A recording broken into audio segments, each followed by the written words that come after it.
Focus TV international breaking নিউজে আপনাদেরকে স্বাগতম। আসুন জেনে নিই আজকের প্রধান প্রধান সংবাদ শিরোনামগুলো। ট্রাম্পের বাড়িতে অস্ত্রসহ প্রবেশের চেষ্টা, নিরাপত্তা বাহিনীর গুলিতে একজন নিহত। 2 দিনের সফরে ইসরায়েল যাচ্ছেন নরেন্দ্র মোদি। কাতার ও বাহরাইন থেকে সেনা সরিয়ে নিচ্ছে যুক্তরাষ্ট্র। 2 হামলার দায় স্বীকার করে সিরিয়ায় অভিযানের নতুন পর্ব ঘোষণা ইসলামিক স্টেটের। নানা সংকটে ম্লান লিবিয়ার রমজান উদযাপন। পাকিস্তানের অতর্কিত হামলায় আফগানিস্তানে নিহত 17, প্রতিশোধের হুঁশিয়ারি তালেবানের। মোদি লুলা বৈঠকে গুরুত্বপূর্ণ খনিজ চুক্তি।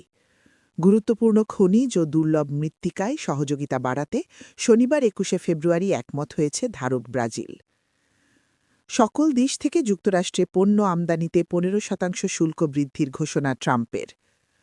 আলবেনিয়ায় প্রধানমন্ত্রীর পদত্যাগের দাবিতে বিক্ষোভ, গ্রেপ্তার 30।